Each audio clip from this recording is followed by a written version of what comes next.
Hello and welcome to the Roll Well. I'm Bridget and I'm joined by Lauren, and we are thrilled to be here with you. Today, we want to talk about that post Christmas fallout, all the good, the bad, and the otherwise. Now, you might be joining us today while you're doing a plethora of things, such as are you hauling gravel to get those roads into shape, collecting eggs, and picking up the never ending pine needles from your Christmas tree. That might be on deck for you today. But no matter what it is that you are doing, we are so excited to be right here alongside you as we build this episode, talk about what's going on in our lives, and again, make sure to inspire and connect with you and more generations in the future. So let's get started. Loren, Christmas is over. How do you feel about all that? Oh my goodness, what a full question that is. Interesting because I find Christmas is so different every year now. When our kids were little, we had these different traditions, and now it seems like we still try to honor those traditions, but they're jam packed in with other things. And as you and our listeners probably know, life seems a little bit more complicated. We did have a trip to the hospital over the holidays with our young gal. And so, like it's different, but it can still be good. And I think there's opportunity for us to really explore what our expectations are after the holidays and how we can change those, or how we can, look at things a little bit differently. But before we get to that, I've got to tell you that you mentioned collecting eggs, and we have hens. We have about 60 hens, and we sell our eggs at our roadside stand. And we've got one particular hen. I don't know who she is yet, but she's intent on going in and pecking a couple of those eggs. And in the wintertime, of course, they freeze. So we have to get out there very early in the morning now. We have a light that comes on at 4 a.m. to make sure that they lay at a good time, but they freeze so quickly in this really cold weather that we had been having. But this particular chicken, she's just so notorious. And I think, of course, what happens for those of you who don't have a pesky chicken like this, although I'm sure she's lovely, that broken egg soils the rest of the eggs and it makes everything stick to it. And so it means having to really clean the eggs more, and it means more work for me. And I mean, those pesky chickens, like, but isn't that a little bit kind of like our lives sometimes, that we can sometimes have a person in our life that's a little bit pesky, or Yes, or a duty in our lives that's a little bit pesky, one of those things we have to do, and it creates more work for us if it's not done right. Uh, that that peskiness gets sticky and causes other problems down the road.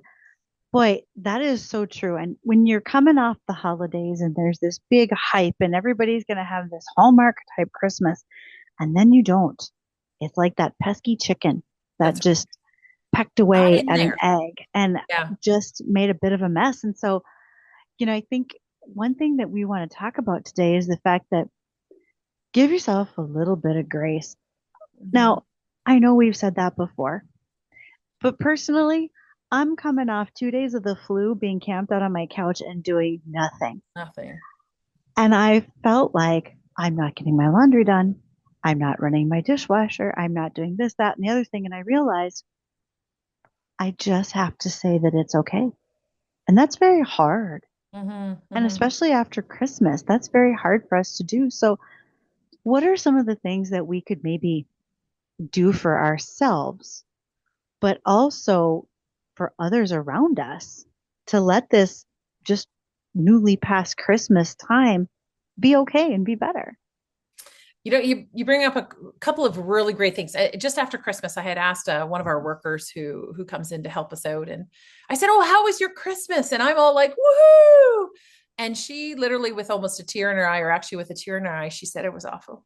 Oh It was no. a terrible. And she said, and I can't put my finger on what made it be awful. She said, I think it was just like a thousand deaths by prick. You know what I mean? Like just a Mhm. number of issues that kind of, and I think, sometimes life is like that. And can we give ourselves permission to say, you know what, this Christmas did not meet our expectations. Now, for some of our listeners, it did. For some of our listeners, it was fantastic. But for some of us, we were in the hospital over the holidays, right? Or we were sick with the flu over the holidays, or there's all different types of situations. So the first thing we need to say is it's okay. It's okay that I had these wonderful dreams and expectations and hopes for what the holidays would be like. And it's okay that this year didn't work out. And we all have this level of expectation that the new year means new resolutions, January 1st, everything's going to start fresh and be great. Maybe we should push that back a little. It's interesting. We are mammals, right? Like, and many mammals kind of hire, not just mammals, amphibians too, but most of us are not falling into that category. We would hibernate over the winter. In fact, it wasn't very many years ago, obviously about 100 years ago, 125 years ago at least. Your day ended when the sun went down and your day started when the sun came up. Now, depending on where you live, if you're in Alaska, for all of our American Alaskan friends, that's probably not a great advice because some of you don't see the sun for about 4 months out of the year. Right. Right, but right. but what we can say is there are seasons, there are times throughout our year where it's actually okay to kind of say, you know what, I feel like just doing a puzzle today. Or I'm not saying to go and hibernate. I'm not saying don't set any goals. I'm not saying that, what, if you're depressed, just sink into it, enjoy it, and muck it up a little. But what I am saying is this idea of starting these New Year's resolutions and then punishing ourselves when we don't meet those resolutions, it actually does more damage to us over the long haul. Now, setting goals is a good thing. Developing the tools to reach those goals, even better. But Hmm. if you are in the place where you're like, you know what, I am tired of the snow already, and it's only January, many of us fall into that category. Yeah. Right? I'm tired. I long for it. Where I live, it is cloudy a lot. When we lived in Red Lake, Ontario, so northern Ontario, or Winnipeg, Manitoba, the winters were harsh because it was minus 50, but they were beautiful because the sun always shone at minus 50. Where I live now, we will go 2 weeks without seeing the sun.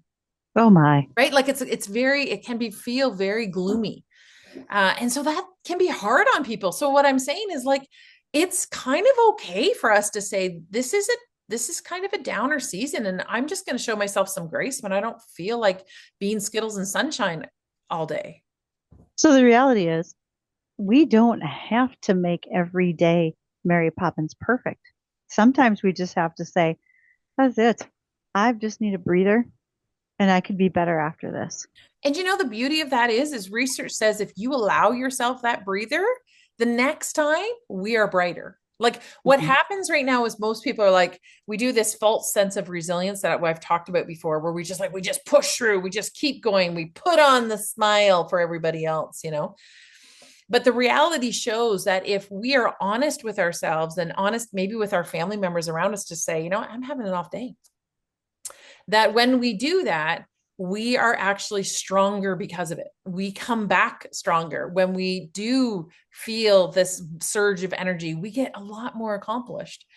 So my guidance would be, if you're feeling stuck, don't stay there. Like, I don't want you to think that I'm saying don't just stay there if you feel stuck, but it's okay to show yourself a bit of compassion especially when the Christmas holidays didn't live up to your expectations. Don't stay there, but When don't ignore when it. you don't ignore it. That's probably the best thing. Don't ignore those items, right? Because they continue to build up. And there is, I love what you said about be honest with yourself, but you also need to be honest with those around you. And here's my example of that. I wasn't feeling good for a couple of days, but I kept thinking, it's just the holidays. It's not a big deal. I'll be fine. Until literally my body said, look, it's so bad. I'm just going to make you puke for a couple days. So what I think we have to remember is when we get together at the holidays and we're not feeling really great, we should remember to say, I haven't been feeling great for a little while. So when the kids show up and want to haul us all into the doctor because they realize we can't hear, we can't see, and we're not doing as well as we should be, maybe we should have been honest with them from the get-go. Maybe we didn't notice there was a change coming. It was happening so slow. Yeah, and this happened. So, like I said, we were in the hospital. So we headed to the hospital on December 26th. So made it through Christmas Day. We celebrated our Christmas later this year, so 27th, 28th. But we headed to the hospital, and I said to the nurse, I said, "My goodness, it's awfully busy." I'm telling you, like, ambulance after ambulance after ambulance. Now, part of it was slip and falls because we had an ice storm, Oh, you know, but she said to me, she said, you know what it is? She said, kids come home to see their family members and they go, oh my gosh, dad's got a black toe, you know, or dad's yeah, not breathing the way he used to. He's not got the energy he used to be. And, or mom, you know, mom's losing it a little more than normal, or, you know, all of those pieces. And so you have family members who kind of have that outsider perspective to be like, okay, I saw you 3 months ago and things have changed. And we get rightfully, I don't want to say panicked, but rightfully concerned. And so we end up, you know, involving medical care systems. And one actually so interesting, a shameless plug here for Seed Peace. If sure. anybody's in the Colorado, Virginia area, they're doing a lot of DCP, so direct care practitioner kind of work. I think that's what the acronym stands for, but really, like, I just love that, the vision for it, because it kind of takes us back to when, you know, it's like your doctor used to visit you at home. Like, it's that kind of Hmm. personal connection. We Hmm. don't have that kind of thing in Canada. I'm not trying to slam our healthcare system. I know there's lots of pros and cons to everything, but I can tell you that it's interesting that after Christmas we see an increase in kind of hospitalizations because family members are able to pay attention. They notice things that weren't there before. And so what do we do about that? And I think, like you said, one of the pieces is, what can we do to kind of bridge those times apart from family? The reality is many of us have settled away from family, right? When I grew up in Southwest Ontario, I've settled here now, but we lived in Winnipeg, Manitoba, and we lived in Prince Edward Island. We lived in Red Lake. Like, we did this triangle kind of diamond, you know, move around the country thing. I had a child in every province, so I stopped at 3 provinces. You know what I'm saying? Like, I'm 10 provinces and 3 territories. I could have really been in the baseball game kind of family, but so I think that's one of the pieces, is what can we do to bridge these relationships? And that brings me to the next piece. Like, what do you notice, Bridgette, about getting together with family members over the holidays? Does it cause relationship tension? Do you see relationships heal? Like, what would you think, you know, tends to and I don't, honestly, I don't know the answer. Boy, I think it can go both ways. You can have people who haven't seen each other for a long time where there's some healing to it. There are new wounds that can be made because, again, it's the holidays. You're running on not enough sleep, far too much sugar. There's probably alcohol involved. And you have a whole new mix of people who are crammed together in houses that don't see each other very often. Mm-hmm. Um, I also noticed that I have to be honest no matter my age. And by that, I mean, when you said that about the hospital was very busy after Christmas, it's not just because mom or dad is 80. Even I, in my early 50s, realized the other day I had to tell my kid, I don't feel good. I'm sick. And they don't see that from me a lot. But if I'm honest with them and tell them those things more frequently, when they do see me, they Mm-hmm. will say, oh, okay, that tracks. And they won't be so concerned. But if by not telling people, then they feel like I'm hiding it. That can fester wounds. Like, why aren't they telling? Why aren't our parents telling us what's really going on? Or it can even create problems within, siblings, such as, well, that kid knew what was going on, but I didn't. And so I do agree with you that that spectrum can go either way of who's having a good Christmas or a bad, and for a lot of reasons. Mm-hmm. Yeah, and I think the reality is you're right, that piece of honesty in relationship, it's actually not easy, because what happens is, of course, the pressure around a holiday season is we want everything to go smoothly, so people, you know, chomp on their tongue and they don't say certain things, which can be admirable. I certainly don't want you to think I'm saying, oh, just dish it all out, because no, some of your thoughts are best left inside the, you know, locked Uh-huh. in the tank for a little bit, but what we can do is be as transparent as possible, right? Like, when we notice things, we can say, hey, I noticed this. We can stick to the facts, and be able to talk about those pieces. Now, of course, with some gentleness, right? Not I have sometimes I talk with, I had a couple this afternoon and I was chatting with them, and you know, sometimes we can phrase things in a much more gentle fashion. Sometimes I have clients who'll be like, oh, well, my wife always does this, or my husband, no matter what I do there. And so they pick fighting words. And so this contention, so this contentiousness just springs forth. And I'm like, oh, wait, hold that down, but be honest. Hmm. Yeah. Choose your words wisely, but be honest. Because relationships do strange. Interesting over the holidays, is when we see the long lost cousins, or we see the people who may not share the same kind of worldview as we do.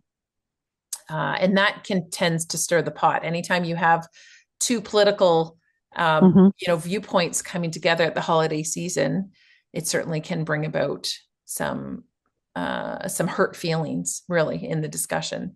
So I think post Christmas, what I find is a number of families are then dealing with the hurt from what happened at Christmas, some of the conversations that had happened. So what do we do when those relationships change, I guess, is part of my question. And I think one of the things is, first of all, admit it. See, be honest about it. Don't just sweep it under the rug. Don't be a rugger, as Loren calls them. Um, we all start out the new year saying we're going to make these stupendous New Year's resolutions. Maybe what we should do is say, I'm going to think about this for a little while. Maybe it's more of a spring or Easter resolution. And I want to be more honest in a kind way with Mm-hmm. people in my family because, maybe by the time you get to a little later into spring, you're not quite so put out by what was said at Christmas. Maybe that could be helpful to you. Yeah, so time works. Mm. And no, not a lot of time. I'm not certainly suggesting you just sweep it under the rug, as I said, but take a deep breath and walk away from those situations, right? Take a deep breath and come back to them. Don't let them just fester. Don't let them stay there, but come back to them. I think the other thing too is using curiosity. If we have an attitude of, I want to learn more about this person, how they came to the convictions that they have. I want to use my curiosity to learn more about the real pieces they believe. So certainly sometimes we have family members who are like, oh, they just write you off because I don't know, you're a Democrat or you're a Republican or you're Yeah. pro-life or you're this or whatever it is. And so instead of doing that, what if we just use curiosity to understand what, because most often what happens is we have a personal experience of some kind that leads us to it. Like, for instance, my husband and I, we are strong supporters of Compassion Canada. It's called, but it's also Compassion in the US, the same organization, same parent company. They do excellent work in foreign countries in supporting communities. Um, and I had somebody say to me, like, well, that's just a waste of money. We should be keeping all the money in Canada and supporting the homeless in Canada, kind of thing. And I got my knickers in a knot a little bit about that, right? Like I just was really put off by the comment. So instead, I thought, okay, let me get curious. And what Hmm. happened is when I asked this individual, tell me about how you came to that conclusion. Well, this individual has had an experience with some homelessness in their region. And so it's not really that they were like, don't help them. It's that they were really saying, we need to support the homelessness in our own cities, which I agree with. So we ended up being able to walk away from that conversation by saying, I see your point. I agree with you. I left the piece about the validity of Compassion Canada, but using curiosity allowed us to build a bridge in that relationship rather than just sever it and say, oh, you're off the rocker, right? Well, we can't. You're right. We have to speak more kindly than that, but I know we're thinking it. And Yeah. and so as I go into this new year, I want to set some goals for myself, and they're not going to happen right this minute, but they're going to happen as I get into the year and Mhm. take the time to mentally evaluate what happened in 2025 and what did Christmas look like for me. And one of those goals is that transparency within the family, so we Mhm. don't all feel like we're only sharing the good things. Life is not an Instagram That's right. reel. It's just how it is. And then I think also I want to set a goal for myself that I'm just when I'm ready, when my body or my mind says you're going to take today off, I'm just going to take some time. Just going to engage that. That's right. And I think those are probably fair goals to make for the coming year. I love it. I think sometimes we put a lot of expectation on ourselves to achieve New Year's resolutions, and the reality is they phase out quickly Hmm. because I'm not sure if you remember Jim Collins. He talks about the 20-mile march, and there's a movie about Amundsen, I think is his name, from Norway, who discovered the South Pole. Anyway, Jim Collins talks about this 20-mile march. Hmm. So it was really a competition between Norway and the British. And the British used newer technology, snowmobiles at the time. But the other thing they did is when it was sunny out, they did like 40 miles. But when the weather Yeah. was poor, they did maybe 1 or 2 miles. And whereas Amundsen's group, no matter what, 20-mile march, 20-mile march, Yep. 20-mile march. And I think what happens so often when we set those New Year's resolutions, we just go gung ho at that. And I would just say to people, start small, right? Like if you want to get, more physical activity, then do 10 minutes a day. Like just do 10 minutes a day for 10 days and do that 20-mile march for 10 days. And you might say, well, I could do more than that. Yeah, you could. But you know what? For the first bit, just stick to the routine of it rather than the length of it. Um, and then the other piece I would say is if you break that New Year's resolution, take a deep breath and say, tomorrow's my new year. Like I can start again because Yes. we inevitably fail. We are of the humankind of the, I think that the piece of that is if we show ourselves enough grace to say, we are likely to fail Hmm. because of the character of the nature of who we are, we're also likely to start again. And the more times we start, the less times we fail, right? The more times that we keep going at it, the less we fail.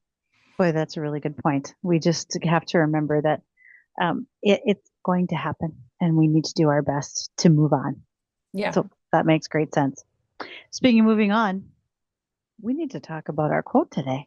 Okay. Yeah. So, Bridgette, we've got a quote here, and I'm going to read it. I'm really curious what you think about it.